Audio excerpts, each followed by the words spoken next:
생각대로 수익이 나질 않아 고민하고 있진 않나요? 혼자 힘으로만 해내겠다는 것은 자산 손실을 초래할 수 있습니다. 나의 능력에 전문가의 힘을 더해 확실하고 큰 수익을 창출하는 것.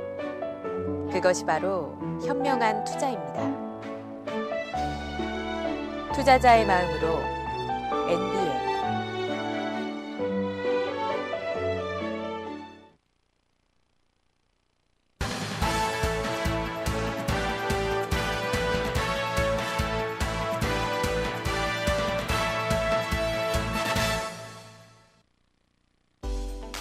(1월 16일) 이 시각 주요 뉴스입니다.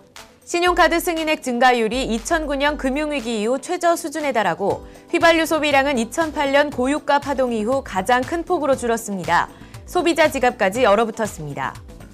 신설 여부를 놓고 논란이 일고 있는 종교인 과세와 관련해 기획재정부는 아직 결정된 것이 없다는 유보적인 입장을 밝혀 종교인 과세 문제는 결국 장기 과제로 넘어갈 전망입니다. 원달러 환율이 1,050원대로 떨어지면서 원화 강세가 지속되고 있습니다. 이 같은 원달러 환율 하락에도 불구하고 수입 명품 브랜드들이 지속적으로 가격을 올리고 있습니다. 정부가 설 성수기를 앞두고 물가 안정을 위해 무, 대파, 당근 등 4만 8천 톤의 겨울철 채소를 설 대책 기간에 집중적으로 공급하기로 했습니다. 시청자 여러분 안녕하십니까? 1월 16일 NBA 뉴스 시작합니다. 첫 번째 소식입니다.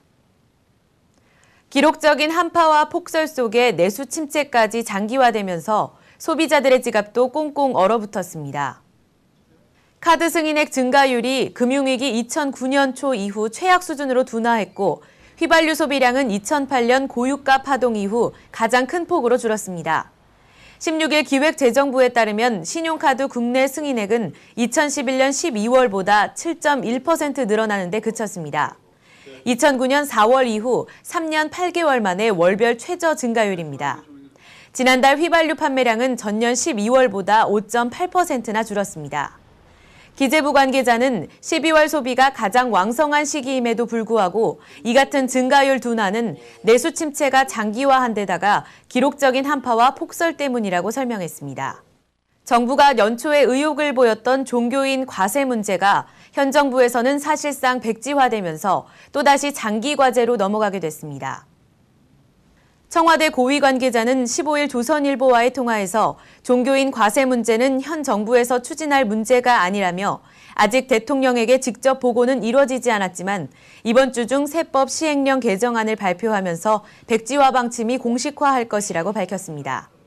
기재부는 1월 초까지만 해도 종교인에 대한 과세 방침을 소득세법 시행령에 명시하는 방안을 유력하게 검토했으나 청와대와 종교계의 반대로 사실상 과세 강행을 포기한 것으로 알려졌습니다.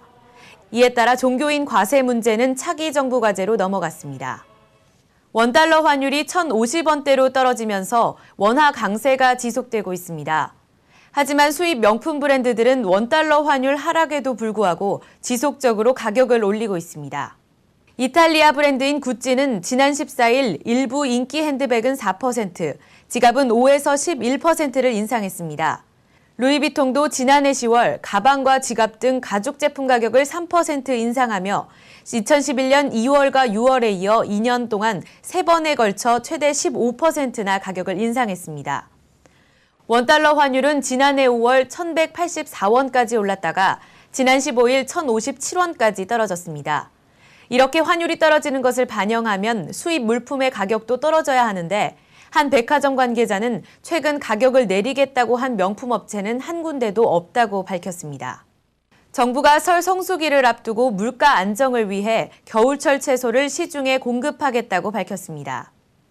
15일 농림수산식품부는 설 대책 기간인 1월 28일부터 2월 8일 사이 무 4만 200톤, 대파 5천 톤, 당근 1,000톤 등 총 4만 8천 톤의 채소를 방출한다고 밝혔습니다. 겨울 배추는 수급 조절 물량 8천 톤 중 600톤을 설 전까지 대형 유통업체와 농협 매장, 전통시장 등에 할인 공급하기로 했습니다. 이미 연초부터 대형마트에 55톤이 공급됐으며 전통시장은 수요 조사 중입니다. 국내 생산량이 감소한 양배추와 대파, 당근 등도 당분간은 높은 가격을 유지할 것으로 전망돼 주요 수입국인 중국의 작황과 가격에 대한 모니터링을 강화할 계획입니다.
네, 실시간 네티즌들의 관심사를 체크해보는 네티즌 투데이 시간입니다. 지금 현재 네티즌들 어떤 뉴스 가장 관심 깊게 보시고 계실까요? 지금 저와 확인해 보도록 하겠습니다.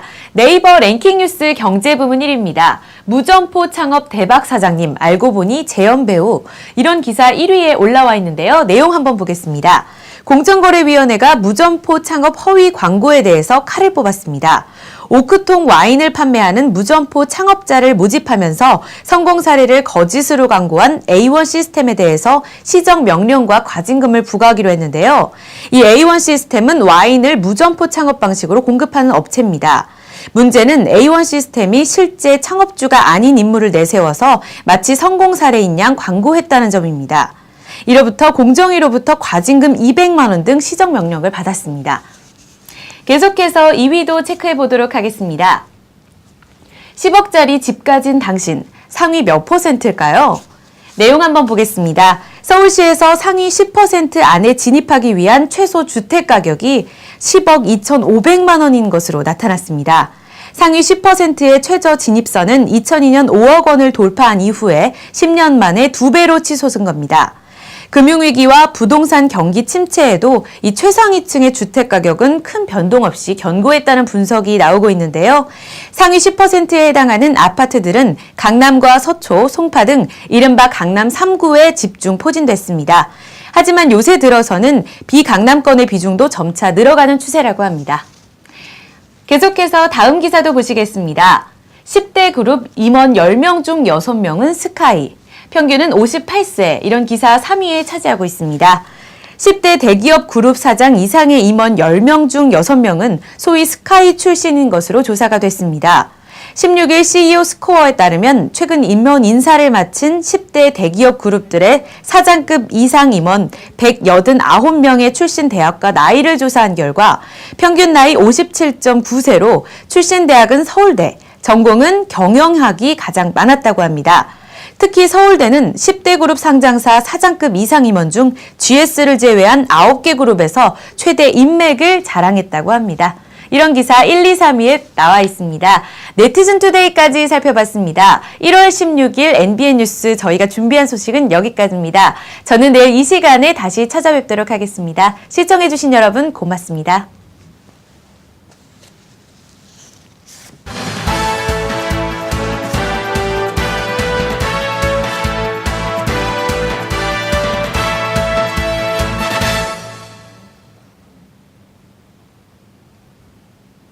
오늘 그거 아리치맵 안 하나 봐요? 온라인 무료 방송. 뉴스에는 안 한다고 그러더라고요. 아 그래요? 근데 이거 40분까지 봤구나. 끝났죠, 비님?